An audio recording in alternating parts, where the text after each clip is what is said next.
वो ढाणी का बोल रहा है। हमारे ब्रज में अगर ये कथा हो और ये गाए ना तो वहां के लोग तो रो जाते हैं, इतना प्यारा प्रसंग है। 80 बरस बाद आज पहली बार मांगने आयो है और कह रो है, मेरे मन आनंद भयो, ब्रजराज ही याचन आयो,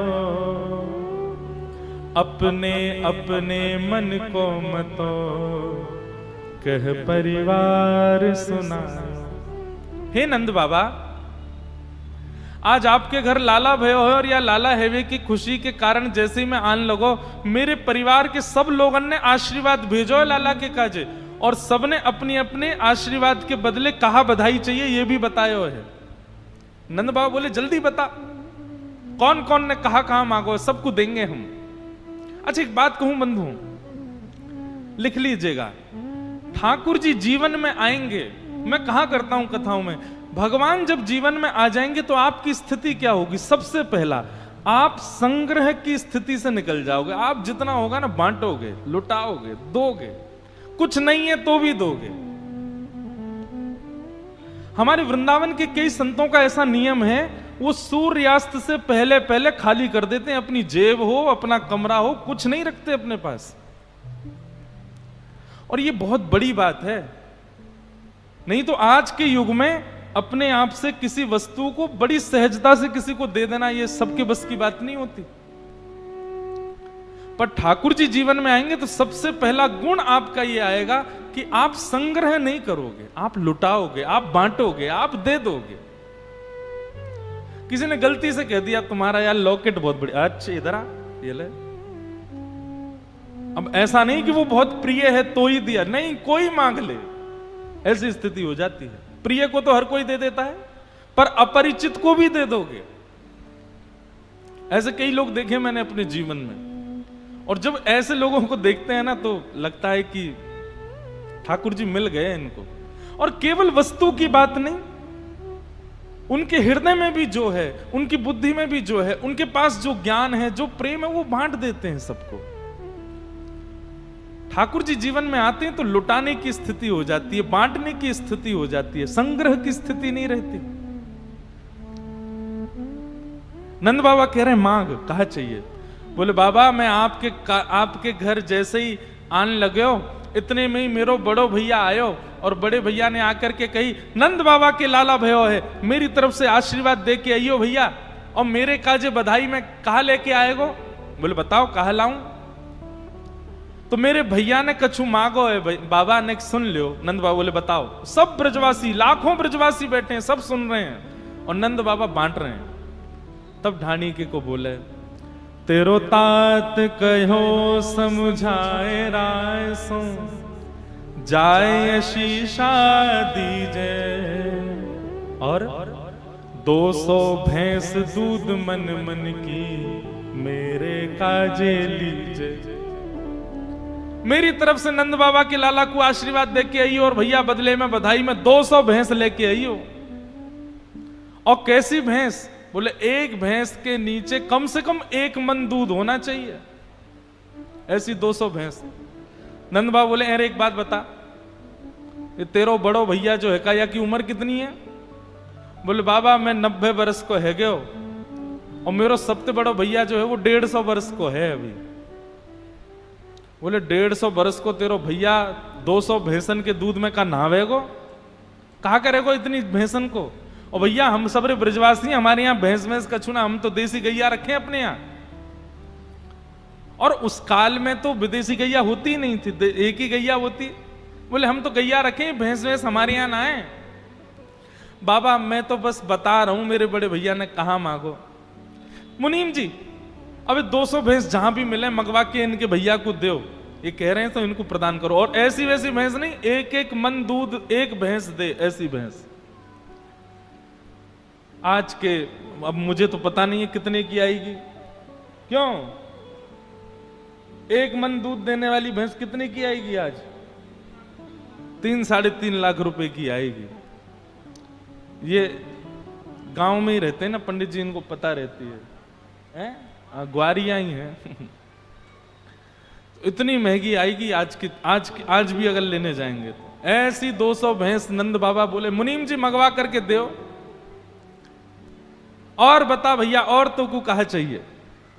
बोले मैं बड़े भैया की बात मान करके आने लगो, इतने में ही मेरे मझले भैया कहा, बोले तापा छे आछे समझाए इनके जेठे भैया, वाके काजे दीजो बाबा सुभग 700 गैया। बड़े बड़े सबसे बड़े भैया के काजे 200 भैंस चाहिए, और बीच वालों भैया जो है का वहां ने भी आशीर्वाद दियो, और आशीर्वाद देकर के यूं कहिए कि नंद बाबा से जाके खूब आशीर्वाद दियो, और मेरे काजे 700 गैया लेके आई, सुभग 700 गैया, खूब हुष्ट पुष्ट गैया। अच्छा एक बात कहें, ठाकुर जी जब प्रकट हुए थे ना, तब लोगों का व्यापार केवल और केवल दूध घी दही मक्खन इसी का ही होता था। मतलब गाय ही संपत्ति थी मानव की, उसी से ही सबके घर चलते थे, और विशेष रूप से वैश्यों के। 700 गैया। नंद बाबा बोले हाँ जे तेने हमारे बस की बात कही। हाँ भैया मुनीम जी लिख लो 700 गैया, 200 भैंस 700 गैया। और बता और कहा चाहिए? आहा, दोनों भैयान की बात मान के आने लगो, इतने में ही मेरे 2 बेटा और हैं, उनके काजे और कछु चाहिए। बोले हाँ हाँ बता। मेरो बेटा बड़ो सुखदाई तैसे ही ताके साथी, वाके काजे दीजो बाबा मत मदा तो हाथी। मेरो बड़ो बेटा बड़ो सुखदाई है, और वो अपने सब सखान के साथ पूरे नगर में हल्ला करेगो कि भैया बधाई हो, नंद बाबा के लाला भयो है। मुंह से आके बोलन लगो मैं सबको बधाई दे के आऊंगा। मैंने की जा दिया? बोले ऐसे ना जाऊंगो, पहले नंद बाबा से मेरे काजे मतवारो हाथी लेके आओ, वह हाथी पे बैठ के अपने सखान के संग तब सब जगह बधाई दूंगो। नंद बाबा बोले भैया जाके काजे हाथी मंगवाओ, जाके छोरा के काजे हाथी। अब देखो कैसे उदार मना नंद बाबा। नंद बाबा ये नहीं कह रहे हैं कि भैया लाला भयो है, मेरे यहां कोई लक्ष्मी ना भैया जो तू मांगे ही जा रहा है। लेकिन नंद बाबा के हृदय में किंचित भी ये भाव नहीं, जो मांगे को सो देंगे। ये कृष्ण आने की स्थिति ऐसे ही होगी। ठाकुर जी आएंगे तो ऐसे ही हो जाओगे, ठाकुर जी आएंगे तो यही स्थिति बनेगी। देंगे एक मतवारो हाथी देंगे। और बताओ और क्या चाहिए? बोले छोटो सुत चंचल अति मेरो, लाड़ चाब को जोड़ा, वाके काजे दीजो बाबा 10 है राशि घोड़ा। बड़े बेटा के काजे हाथी, छोटे बेटा के काजे 10 घोड़ा, और हैरासी घोड़ा मतलब बढ़िया तंदुरुस्त घोड़ा। कोई सामान्य वस्तु नहीं मांग रहा है। नंद बाबा बोले देंगे। और बता और कहा चाहिए? अब जैसे ही नंद बाबा कहें देंगे, सब ब्रजवासी के नेत्र सजल हो जाएं। जय हो, धन्य है हमारे नंद बाबा, धन्य है ये लाला जो नंद बाबा के यहां जन्मो है। कैसा उदार मन है नंद बाबा को। बंधु घर में जब कोई बालक जन्म ले, दान पुण्य ये सब खूब करना चाहिए, उस बालक की प्रसन्नता के लिए, उस बालक के उज्जवल भविष्य के लिए खूब करो। उस बालक के स्पर्श करा करके करो।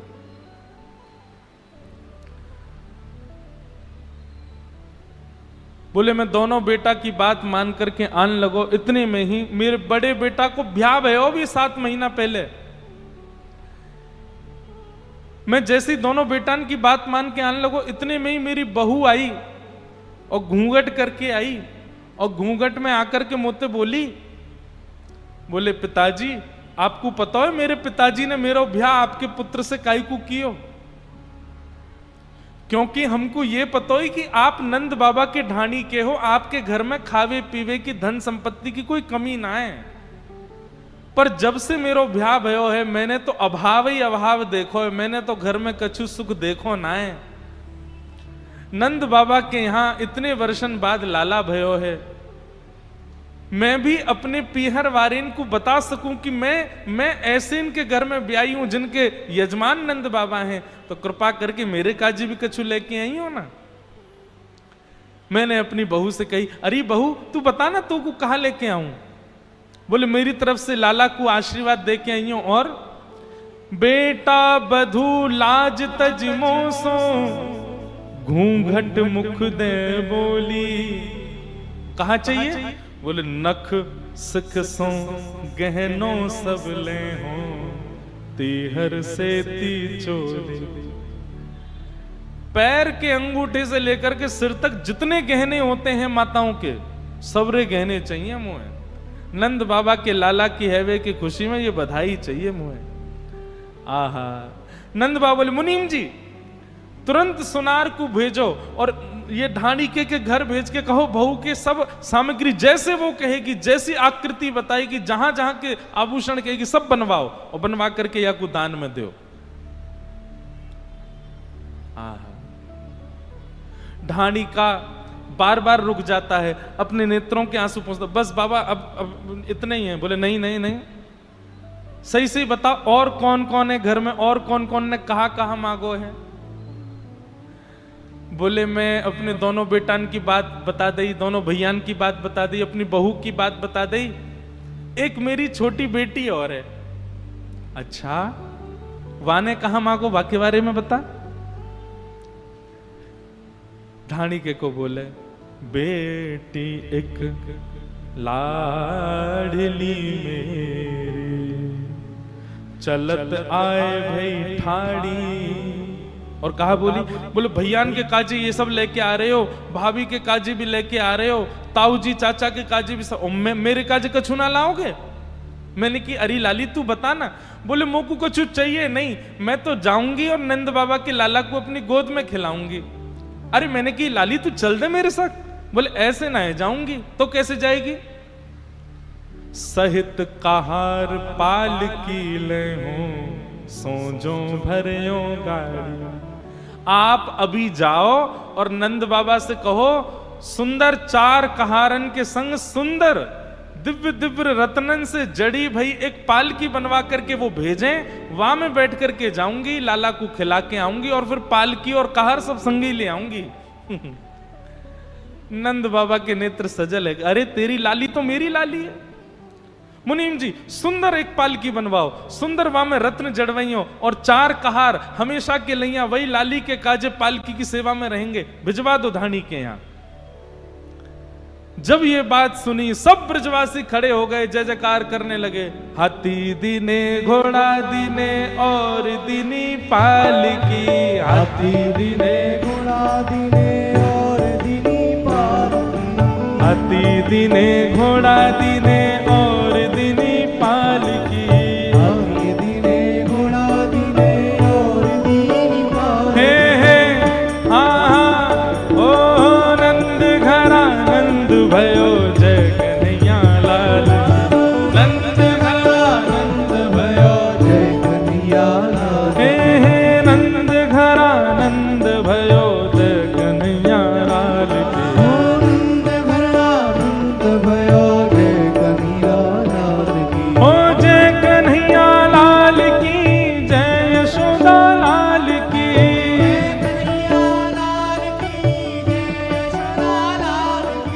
जय कन्हैया लाल की, जय यशोदा लाल की, जय कन्हैया लाल की, जय यशोदा लाल की, हे गिरधर गोपाल की, जय कन्हैया लाल की, गिरधर गोपाल की, जय कन्हैया लाल की। हे हाँ हाँ ओ नंद घरा नंद भयो जय कन्हैया लाल की,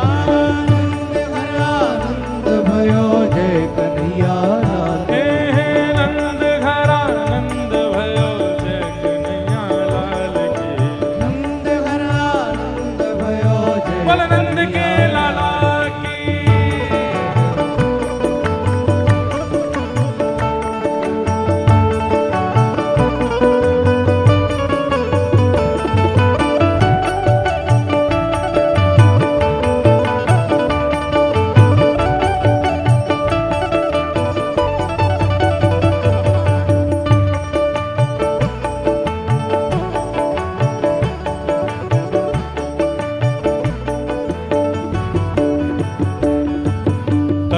दिने छड़े दिने दिनी मुक्ता मालिती, खड़े दिने छड़े दिने दिनी मुक्ता मालती, कड़े दिने छड़े दिने दिनी मुक्ता मालिती, खड़े दिने छड़े दिने दिनी मुक्ता मालती, कंठा और कड़ूला दिने गैया ब्याही हाल की, कंठा और कड़ूला दिने गैया ब्याही हाल की, हे कंठा और कड़ूला दिने गैया ब्याही हाल की, कंठा और कड़ूला दिने गैया ब्याही हाल हे की, हे हाँ हो नंद घरा नंद भयो जय कन्हैया लाल की, नंद घरा आनंद भयो जय कन्हैया लाल की, हे यशोदा के लाला भयो जय कन्हैया लाल की, यशोदा के लाल भयो जय कन्हैया लाल की, हे जग को प्रतिपाल भयो जय कन्हैया लाल की, जग को प्रतिपाल भयो जय कन्हैया लाल की, हे हम सबको नाथ भयो जय कन्हैया लाल की, हम सबको नाथ भयो जय कन्हैया लाल हे की, हे हाँ ओ नंद घरा नंद भयो जय कन्हैया लाल की, नंद घरा नंद भयो जय कन्हैया लाल हे की, हे नंद घरा नंद भयो जय कन्हैया लाल की, ओ नंद घरा नंद भयो जय कन्हैया लाल की, हे नंद घरा नंद भयो जय कन्हैया लाल की, नंद घरा नंद भयो जय बोल नंद के लाला बधाई हो, भाई विराज जाओ। महाराज ब्रजवासी सब गान लगे, नाचन लगे, नंद बाबा भी नाचन लगे। इतने में ही नंद बाबा ने सबको ऐसे ही बैठाए हो जैसे मैंने आपको बैठाया हो। नंद बाबा बोले अरे ढाड़ी के सब है गए तेरे, दो भैया दो बेटा एक बहू एक बेटी, सब है गए और तो कोई ना बचो तेरे घर में। ढाणी के को बोला हाँ बाबा अब सब है गए, बस यही है और कछु ना है। इतने में ही यशोदा मैया भीतर से निकल करके आई, बोले ना है अभी या की मैया रह गई है। नंद बाबा बोले अरे ढाणी के तू 80 वर्ष को, तेरो बड़ो भैया 150 वर्ष को, तेरी मैया अब बैठी है। अब ये तो द्वापर युग की बात, द्वापर में तो लोगों की आयु 1000 वर्ष की होती है। ढांडी को बोला हाँ मेरी मैया है, और नंदरानी यशोदा बोली मैया ना या की बहू भी तो रह गई है, या की पत्नी, अभी 2 लोग रह गए, पहले इनकी बता। बड़े संकोच में ढाणी को आ गए हो और बोलो मैं जैसे ही आगे आने लगे हो, इतने में ही माता कहो दही धर आगे, सुन बेटा मेरी सीख, ऐसो दान मांगियो नंद सो, हम बहुरे ना मांगे भीख। मेरी मैया ने आकर के मेरो हाथ पकड़ लिया और बोली 80 बरस बाद नंद बाबा के यहां लाला भयो है, ऐसो दान मांग के आइयो, ऐसो दान मांग के आइयो, ऐसो दान मांग के आइयो, हम बहुरी ना मांगे भीख, हमको फिर कभी भीख ना मांगनी पड़े। नंद बाबा बोले अरे हम देंगे भैया, जो तेने मांगो हम सब देंगे। नंद रानी यशोदा बोली हाँ अब तू बता तेरी घरवारी ने कहा मांगो है, सप्त विशेष तो वही है, वहां ने कहा मांगो वाकी बता। घरवारी को नाम सुनते ही ढाणी को रोने लगो और रोते रोते नीचे बैठ गए हो। बोले वाने जो मांगो है मैया वो तो कोई ने ना मांगो और ना कोई मांग सके। यशोदा मैया बोली मैं जानू वाने कछु विशेष मांगो होगो तभी पूछ रही हूं। दे गए।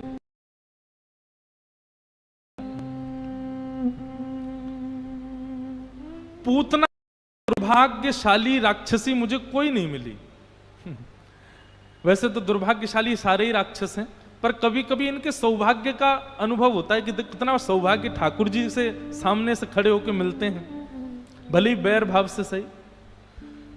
पर पूतना जैसा दुर्भाग्य किसी का नहीं रहा। बहुत ध्यान से सुनना। पूतना ऐसा रूप बना करके गई कि सब उसकी ओर आकृष्ट हो गए। जैसे ही पूतना ने नंद भवन में प्रवेश किया, यशोदा मैया भी पूतना के ऊपर आकृष्ट हो गई। इतनी सुंदर पूतना। ये मानव का स्वभाव है कि वो व्यक्ति के बाह्य आवरण से उसके हृदय को परखने की कोशिश करता है। ये सबसे बड़ी भूल है हमारी। जरूरी नहीं है, और जरूरी नहीं, 99% ऐसा जरूरी नहीं है कि जो बाहर से सुंदर है वो भीतर से भी अच्छा ही होगा। कई बार ऐसा देखा गया है जिनको रूप नहीं दिया ठाकुर जी ने, जिनको यौवन नहीं दिया ठाकुर जी ने, उनका हृदय इतना पवित्र और इतना कोमल और इतना शुद्ध होता है।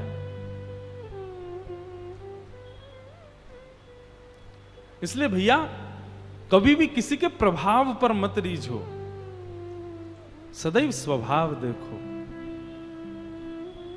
ये ठाकुर जी का स्वभाव है, वो आपके प्रभाव से नहीं रीझते। आप कितनी महंगी गाड़ी में गए हो, कितने महंगे वस्त्र पहन के गए हो, कितना श्रृंगार करके गए हो, कितने सुंदर बन के गए हो, आप जैसे आपके पीछे खड़ा व्यक्ति आपसे कुरूप है, ठाकुर जी उससे भी वैसे ही मिलेंगे, आपसे भी वैसे ही मिलेंगे।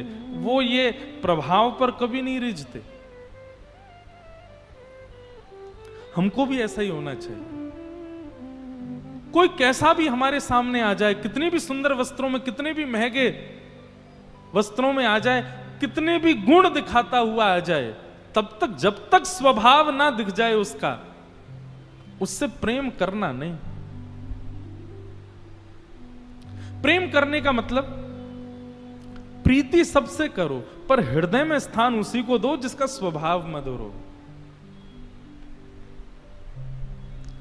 पूतना सबको अपनी ओर आकृष्ट करती हुई पहुंच गई। ऐसी सुंदर बनकर के गई है कि यशोदा मैया के मन में भाव आने लगा, अरे विधाता, तेने बहुत बुरा कियो मेरे संग। मेरो लाला कछु वर्ष पहले जन्म ले लेता तो यही तो ब्याह कराती अपने लाला को। इतनी सुंदर। आओ आओ आओ। अरे बहन, पहली बार देखी हो, कहां की हो तुम? पूतना ने कही, पास के गांव की हूं। मैं कहीं आऊं जाऊं ना हूं, मेरी सास मुंह को कहीं जान ना दे, लेकिन आपके लाला को यश सुनकर के मुंह से रहे हो नहीं गए हो तो मैं तो चली आई। अरे आओ आओ बैठा जाओ।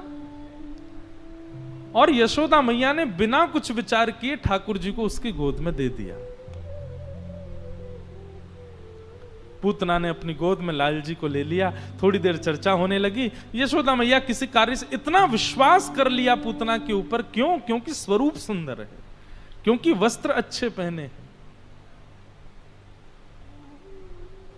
भगवान की बहुत बड़ी दया। ठाकुर जी का ऐसा स्वभाव नहीं है।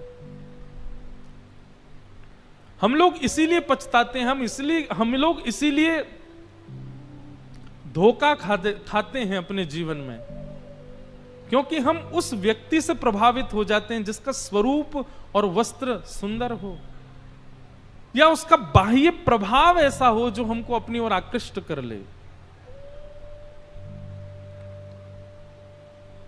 प्रभाव नहीं, स्वभाव देखो। मैंने दुर्भाग्यशाली क्यों कहा पूतना को? पूतना से सब रीझ गए, पूतना के प्रति सब आकृष्ट हो गए, पर वही पूतना जब त्रिलोकीनाथ, जगत नियंता, जगदाधार, जिनकी एक दृष्टि पड़ जाए तो हमारा जीवन सफल हो जाए, ऐसी राक्षसी पूतना उन त्रिलोकीनाथ को जब अपनी गोद में लेती है, भगवान नेत्र तो बंद कर ही लेते हैं, ऊपर से हाथ और धर लेते हैं, कहीं इसकी छाया भी मुझको ना दिख जाए। बस यही अंतर समझना है। लोक रंजन की भावना यदि हम रखते हैं तो यह बात निश्चित है कि ठाकुर जी नहीं रीझ सकते। लोक रंजन मतलब संसार को रिझाने की भावना, उसके लिए नहीं। और जो ठाकुर जी को रिझाने की भावना रखता है ना, उसके किसी भी अंग से, किसी भी भाव से, किसी भी व्यवहार से यह नहीं दिख सकता कि वो लोक रंजन की स्थिति में है। और जिसके चित्त में किंचित भी लोक रंजन की भावना है ना, मतलब ये मुझसे रीझ जाए, मुझसे ठाकुर जी नहीं रीझेंगे, लिख लीजिएगा। चाहे वो रूप से कर रहा हो, चाहे वो स्वभाव से कर रहा, चाहे वो रूप से कर रहा हो, चाहे वो अपने वस्त्रों से, चाहे वो अपने गुणों से, किसी से भी किसी अन्य को रिझाने की भावना रखोगे, ठाकुर जी नहीं रिझ सकते आपसे। तानसेन बहुत अच्छा गाते थे, उनकी गायकी इतनी बढ़िया थी कि सब जगह भीड़ चलती थी तानसेन के पीछे। जैसे अब तानसेन के समय में गाड़ी तो थी नहीं, लेकिन तानसेन बैलगाड़ी में चलते या घोड़ा गाड़ी में चलते तो पीछे भीड़ दौड़ती थी उनके। तानसेन का नाम आज तक है, तो उस समय में तो होगा ही। तो तानसेन एक बार गोवर्धन आए, और गोवर्धन में आकर के जब श्रीनाथ जी के मंदिर में पहुंचे तो गोसाई जी से उन्होंने प्रार्थना की कि मैं गवैया हूं, आपके ठाकुर जी गीत बहुत सुनते हैं, तो मैं कुछ सेवा करना चाहता हूं ठाकुर जी के सामने, करो। तानसेन ने सामने बैठ, महाराज मंदिर चारों तरफ भीड़ ने घेर लिया, तानसेन गा रहा है, और तानसेन की बैठने की व्यवस्था, तानसेन के पेटी आदि रखने की व्यवस्था, तानसेन के ग्रंथ आदि जो भी वो पद गाता था वो सब उठा के रखने की व्यवस्था दी गई थी श्रीनाथ जी के गवैया श्री कुंभन दास जी को, जो श्रीनाथ जी के आगे रोज ही गाते थे।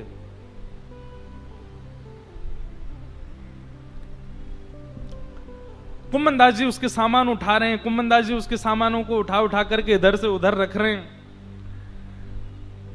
तानसेन को भी लगा ये कोई ऐसा ही कोई सेवक होगा। तानसेन ने जैसे ही गाना प्रारंभ किया, आहा, खूब सुंदर गाया, लेकिन जैसे ही उसका गायन पूर्ण हुआ,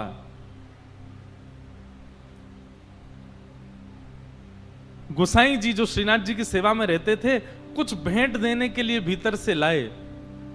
और क्या भेंट लेकर के आए? एक बढ़िया सुंदर महंगा वाला रेशमी कपड़ा, और उस रेशमी कपड़े में भीतर कुछ रख करके और तानसेन को भेंट दी। तानसेन ने जैसे ही रेशमी कपड़ा देखा, तानसेन को लगा कोई बहुत बहुमूल्य वस्तु होगी इसके अंदर। कपड़ा खोल करके देखा तो उसमें फूटी कौड़ी थी। तानसेन को तो बड़ी अपनी आत्मग्लानि सी लगी। उसने गोसाई जी से कहा, बोले जय जय, आपने ये मुझे क्या दिया? फूटी कौड़ी रेशमी कपड़े में लपेट करके, मैं आपका भाव समझा नहीं। तो गोसाई जी बोले कि तुम्हारी जो गायकी है ना, वो बाहर से तुम्हारी गायकी जो है वो प्रभाव वाली, मतलब संसार को रिझाने वाली गायकी है तुम्हारी, इसलिए बाह्य गायकी तुम्हारी अच्छी है, इसलिए मैंने रेशमी कपड़ा बाहर रखा। लेकिन ठाकुर जी को रिझाने के लिए बाह्य गायकी नहीं, हृदय की गायकी चाहिए, और उसमें तुम फूटी कौड़ी के समान हो। समझ में आई बात? तुम्हारी गायकी बाहर के लोगों को रिझा सकती है, ठाकुर जी को नहीं रिझा पाएगी। इसलिए दोनों स्थितियां, बाहर की गायकी है इसलिए रेशमी कपड़ा बाहर है, लेकिन ठाकुर जी को रिझाने के लिए हृदय की गायकी चाहिए, उसके लिए तुम फूटी कौड़ी के समान हो, इसलिए भीतर फूटी कौड़ी है। विश्वास मान लीजिएगा, जो व्यक्ति एक बार भी लोक रंजन में चला गया, ठाकुर जी को नहीं रिझा पाएगा। और तब ही रिझा पाएगा जब वो लोक रंजन से बच जाएगा। आज गोस्वामी जी महाराज की मानस जी, तुलसीदास जी की लिखी हुई रामचरितमानस इतनी प्रसिद्ध क्यों है, सबको इतनी प्रिय क्यों है? उन्होंने लोक रंजन के लिए नहीं लिखा। गोस्वामी जी स्पष्ट कहते हैं, स्वांत सुखाए तुलसी रघुनाथ गाथा। मैंने किसी को रिझाने के लिए नहीं, अपने तन को, अपने चित्त को प्रसन्न करने के लिए मैं लिख रहा हूं। क्षमा मांगते हुए कहूं, कई लोग मिलने आते हैं तो मुझसे रोज कहते, आज ये वाला भजन गा दीजिएगा, आज ये वाला कुछ सुना दीजिएगा, पर मैं यहां कुछ सोच करके नहीं बैठता कि मैं ये गाऊं। और अगर मुझसे कोई कह देता है ना ये सुनाइए, तो मेरे मन में ये बात आ जाती है इसको रिझाने के लिए गाना पड़ेगा, तो वो मुझसे फिर होता नहीं। अपने आप भाव आ जाए तो मैं कुछ भी गा दूं, और यही होना चाहिए, लोक रंजन नहीं।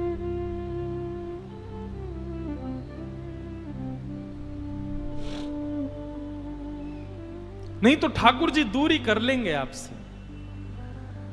अब तानसेन तो बैठा दिया कोने में, अब गोसाई जी बोले, ए कुंभनदास, हमारे मंदिर का गवैया कुम्मनदास, बैठो कुछ सुनाओ। कुम्मनदास जी महाराज बैठ गए। तो तानसेन को लगा ये तो मेरे ग्रंथ उठा रहा था, ये तो आगे पीछे मेरे जल लेके चल रहा था, ये तो मेरा सेवक बना हुआ था इतनी देर से, ये गाएगा? गोसाई जी बोले सुनो कैसा गाएगा। और कुम्मनदास जी महाराज ने ठाकुर जी के नेत्रों में देखा, और नेत्रों में देखने के बाद ये भैया कुम्मनदास जी सामान्य नहीं है। कुम्मनदास जी के चरित्र में ऐसा वर्णन आता है कि कुम्मनदास जी जब खेती करते थे ना, तो आगे हल लेकर के कुम्मनदास जी चलते थे और पीछे अपनी पीतांबरी में ऐसे बोने वाले बीज ठाकुर जी लेके चलते थे, और कुम्मनदास जी हल चलाते थे, ठाकुर जी बीज बोते थे कुम्मनदास जी के साथ। ऐसे थे कुम्मनदास जी, उन्हीं की गोद में बैठे रहते थे ठाकुर जी। कुम्मनदास जी से कहा कि हे कुम्भना तुम कुछ सुनाओ। तब कुम्भनदास जी ने एक पद गाया, और वो पद सुनकर के तानसेन इतना रोया कि गुसाई जी ठाकुर जी को बाद में प्रणाम किया, पहले कुम्भनदास को प्रणाम किया।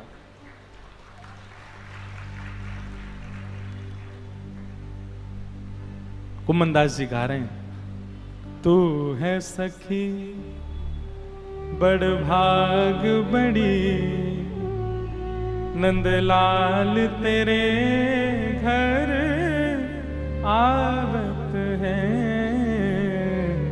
तू है सखी बड़ भाग बड़ी, नंदलाल तेरे घर आवत है। तू अपनों श्रृंगार करत है, तू अपनों श्रृंगार करत है। ये दर्पण हाथ दिखावत है, ये दर्पण हाथ दिखावत है। तू है सखी बड़ भाग बड़ी, नंदलाल तेरे घर आवत है। तू है सखी बड़ भाग बड़े, नंदलाल सब लोग पीछे दोहरा के गाओ, बहुत सुंदर पद है। एक सखी के लिए कुम्भनदास जी कह रहे हैं तू कितनी बड़भागी है, पूरा विश्व जिनके यश गाता है, पूरा विश्व जिनके पीछे घूमता है, अरे गोपी वो कन्हैया तेरे घर आमे। निज कर गूथ सुमन के गजरा, निज कर गूथ सुमन के गजरा। ठाकुर जी कह रहे हैं अरे बड़भागी गोपी, वाक्य केशन को लेकर ठाकुर जी वाक्य केश गूथ रहे हैं, और गूथ करके बीच बीच में सुंदर सुंदर गजरा बांध रहे हैं। निज कर गूथ सुमन के गजरा, निज कर गूथ सुमन के गजरा। ये अपने ही हाथ पहरावत है, ये अपने ही हाथ पहरावत है। तू है सखी बड़ भाग बड़ी, नंदलाल तेरे घर आवत है। तू है सखी बड़ भाग बड़े, नंदलाल तेरे घर आवत है। सब कोई इनको यश गावत, सब कोई इनको यश गावत, पर ये तेरो यश गावत है। ये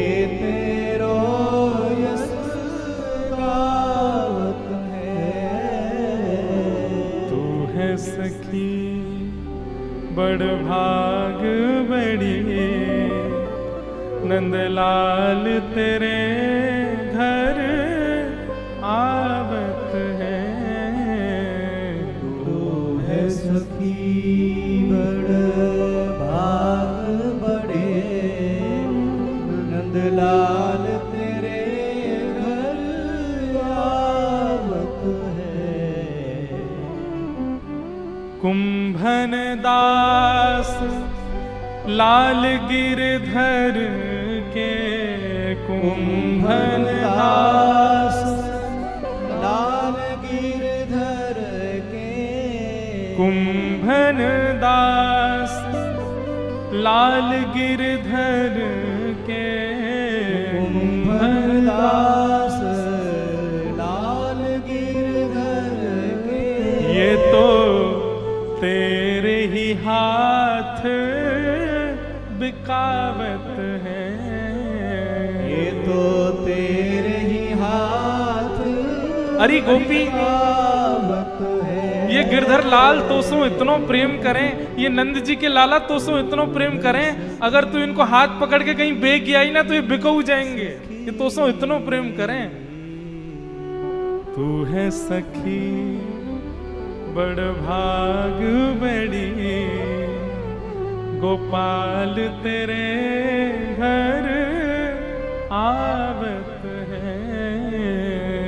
तू है सखी बड़ भाग बड़े गोपाल तेरे घर आवत है। तानसेन 2 दिन के लिए मौन अवस्था में चले गए और बस रोते रहे रोते रहे रोते रहे। और तब उन्होंने समझा कि मैं आज तक लोक रंजन के लिए गाता था, आज तक भीड़ को रिझाने के लिए गाता था, आज तक ये सब मेरे पीछे पड़े रहे इसलिए गाता था। कभी ये जाना ही नहीं कि असली गायकी तो नाथ को रिझाने के लिए होती है। असली गुण तो हमारे अंदर स्वामी को रिझाने के लिए आया है। असली गुण तो हमारे अंदर गोपाल को रिझाने के लिए आया है। तो भैया लोक रंजन की भावना नहीं, आप अपने गुण से, व्यवहार से, रूप से, स्वरूप से एक बार भी यदि किसी अन्य को रिझाने की भावना रखेंगे, ठाकुर जी आपसे दूर हो जाएंगे। इसलिए सदा उनकी रिझाने की भावना रखो, नहीं तो हम ही पूतना हैं। पूतना में और कोई कमी नहीं है, यही कमी है कि वो सबको रिझाने के लिए आई है, ठाकुर जी को नहीं। पूतना को ठाकुर जी ने देखा ही नहीं, हाँ आंख बंद कर ली, ऊपर से हाथ और धर लिए। पूतना ने जैसे ही अपना पयोधर भगवान के मुख में दिया, ठाकुर जी ने पीते पीते पीते पीते पीते पीते पीते पहले उसके विष को पिया, दुग्ध को पिया, प्राणों को पिया, पुण्यों को पिया, पापों को पिया, और सबको पीते पीते जैसे ही उसके प्राण खींचने प्रारंभ किए, प्राणै समम रोष समन्वितो पिबत गाढ़म कराभ्याम, इतना कसकर के ठाकुर जी ने उसके प्राणों को पिया। महाराज पूतना तो राक्षसी बन गई, भयभीत होने लगी। सा मुंच मुंचाल मित प्रभाषिणी, चिल्लाने लगी, अरे बालक छोड़, अरे अरे बालक पीछे हट। लेकिन ठाकुर जी ने तो इतना कस के पकड़ा, 6 दिन के ठाकुर जी, जाने कहां से इतना बल आ गया। पूतना पूरी ताकत से ठाकुर जी का अंग पकड़ के खींच रही है, लेकिन ठाकुर जी उसके पयोधर को नहीं छोड़ रहे। सा मुंच मुंच, अरे बालक छोड़, अरे बालक छोड़, चिल्लाने लगी। तो ठाकुर जी ने नेक सासा पयोधर मुख से बाहर निकाला, और 6 दिन के ठाकुर जी ने अब पूतना को देखा। क्यों? क्योंकि पूतना के जैसे प्राण पीने लगे तो पूतना अपने वास्तविक रूप में आ गई, राक्षसी बन गई। तब भगवान ने उसको देखा, और भगवान देख करके बोले, मौसी जी हम पे तो पकड़ो ही आवे, छोड़ो ना आवे। और जाकू एक बार पकड़ लेना, चाहे वो सखा हो, चाहे वो भक्त हो, चाहे वो गोपी हो, और चाहे वो राक्षस हो, ठिकाने लगा कि छोड़े फिर तो हम। ये बीच मझधार में छोड़े वारो काम ना है हमारो।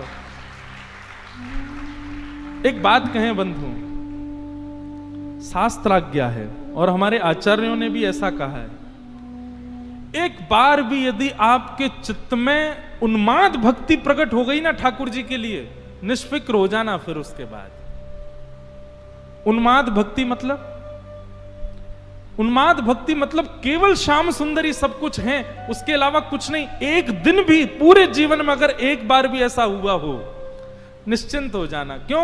वो दिन है, मतलब ठाकुर जी ने आपको स्वीकार कर लिया। अब उसके बाद अगर आपकी भक्ति कभी घटे भी ना, तो भी चिंता मत करना, ठाकुर जी भरोसा रखना। बोले हमको पता है, संबंध तो आपका हमारे से हो चुका है, ठाकुर जी गिरने नहीं देंगे।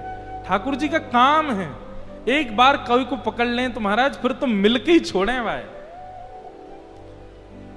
एक बार भी आपके जीवन में उन्माद भक्ति प्रकट हुई हो, आनंद भक्ति प्रकट हुई हो, प्रेम लक्षणा भक्ति प्रकट हुई हो, एक बार भी, निश्चिंत हो जाना। उसके बाद ठाकुर जी ने स्वीकार कर लिया बस। हाँ, अब जो अपराध बने उनको तो क्षमा, उनको तो ठीक करते रहो, नाम जप आदि करते रहो। बस एक बार उन्माद भक्ति, एक बार भी अगर 24 घंटा विरह में निकल गया हो, बस निश्चिंत हो जाना। उसके बाद ठाकुर जी स्वीकार कर चुके हैं। और ठाकुर जी एक ही बार पकड़ते हैं, फिर चाहे तुम कितने हो गिरो, ठाकुर जी छोड़ते नहीं हैं।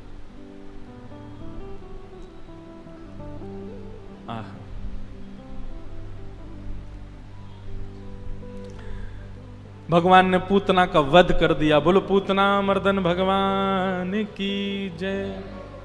पूतना का वध किया और वध करके भगवान ने उसको वो गति प्रदान की जो मैया यशोदा को प्राप्त होनी चाहिए थी। कि अहो बकीयम स्तन कालकूटम जिघांक्षया पाययदप्य साध्वी लेभे गतिम धातृचितां ततोन्यम कंबा दयालुम शरणं ब्रजेमः। ऐसे ठाकुर जी ने पूतना को सदगति प्रदान की, उसके अवगुणों का भी विचार नहीं किया और उसको सदगति प्रदान कर दी। ठाकुर जी अब धीरे धीरे नेकौर बड़े भय। 3 महीना के जैसे ही लाल जी भय, करवटोत्सव हुआ। ठाकुर जी ने करवट बदली और जैसी करवट बदली, महाराज पूरे ब्रजमंडल में नगाड़े बजने लगे, पूछने लगे कहाँ भय हो? बोले आज नंद के लाला ने करवट बदली है। वाह, करवट उत्सव हुआ ठाकुर जी का। सब ब्रजवासी आए, भोजन प्रसाद पाए, आनंद उत्सव हुआ। तभी वहां सक्टासुर नाम का दैत्य आया और ठाकुर जी ने उस सक्टासुर नाम के दैत्य का वध किया। अब लाल जी नेकौर बड़े है गए, घुटमुन चलन लगे हैं। घुटने के बल ठाकुर जी चलते हैं। 2 दतुइयां ठाकुर जी की निकल आई हैं, उन्हीं से ही सबको काट लेते हैं। जबरदस्ती गोपी आमे और ठाकुर जी के मुंह में उंगली दे दे, ले काट ले लाला। कोई कोई को तो ऐसा पकड़ के काट जाए, रोती डोले फिर पूरे दिन। ऐसे घुंघराले केश हैं, गोल मटोल से गदमदरा से ठाकुर। गदमदरा, ये गदमदरा ब्रजभाषा का शब्द है। गदमदरा का मतलब जिन बालकों के गाल लटक जाते हों, जिन बालकों के हाथ ऐसे लगते हो जैसे मानो रुई भर रही है इनमें, और जो बालक ऐसे नहीं बैठ पाते, पैर खोल के बैठते हैं, उनको गदमदरा बालक कहते हैं। ठाकुर जी यदि नीचे बैठ जाते हैं तो बैठ ही नहीं पाते, पीछे कुछ लगाना पड़ता है, उससे टेक लगा के बैठते हैं, इतने गदमदरा से है गए। यशोदा मैया खूब आनंद करती है। ठाकुर जी के पामन में सुंदर सुंदर पायल पहना दी है। उन पायलन को पहन करके ठाकुर जी जैसे ही चलें, अब घुटमुन चलते हैं तो पीछे से पायल बजती हैं और फिर ठाकुर जी पीछे मुड़ करके देखते हैं आवाज कहां से आ रही है। यशोदा मैया खूब ताली बजा के हंसती, बोले लाला के स्वयं के पाजेबन की आवाज है, उन्हीं से ही ठाकुर जी प्रसन्न है करके देख करके हंस रहे हैं। बहुत सुंदर भाव है। छुम छुम बाजे पायलिया,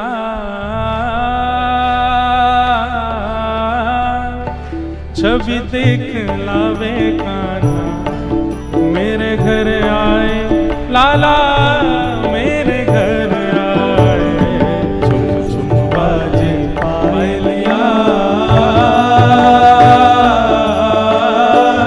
छवि देख लावे कान्हा, मेरे घर आए लाला, मेरे घर आए। हमने एक बात सुनो, हमने एक बार कथा में कहा कि भाई अपने अपने घर के ठाकुर जी को इस जन्माष्टमी पे हम जो बताएं वो दो।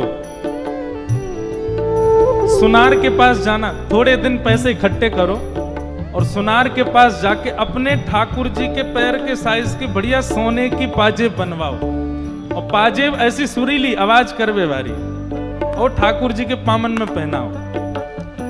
और यदि नेक और पैसा ज्यादा है गए हो, कमर की कौंधनी बनवाओ, कौंधनी में छोटी छोटी घंटी लगवा दी हो, और अब रोज ठाकुर जी से प्रार्थना करो, बोले जब तक ये सुनाई नहीं देंगे तब तक हम मानेंगे कि आपने हमको स्वीकार नहीं किया।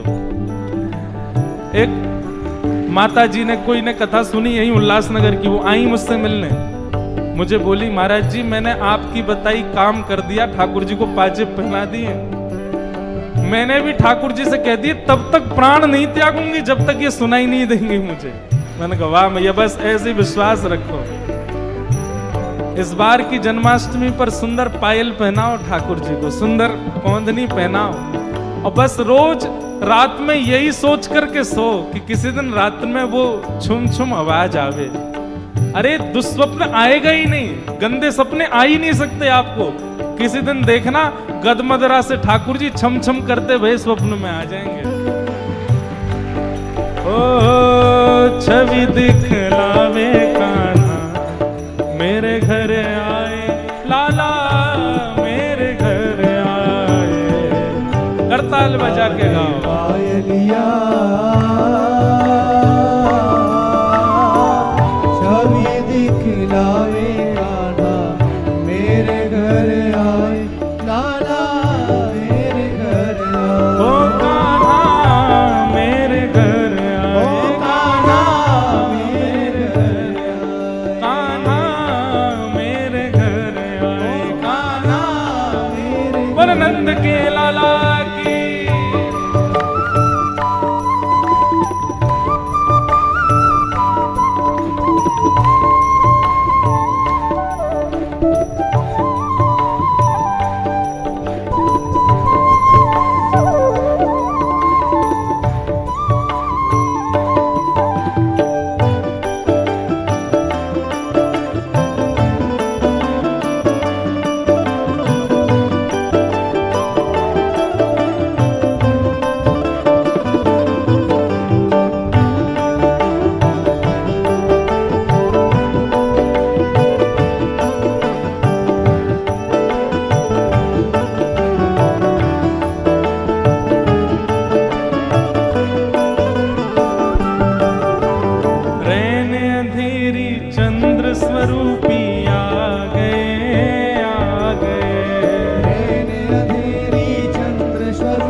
स्वरूपी आ गए, आ गए, अंधेरी चंद्र स्वरूपी आ गए, आ गए। ओ मात यशोदा और गोपिन को भागे, भागे, मात यशोदा और गोपिन को भागे, भागे।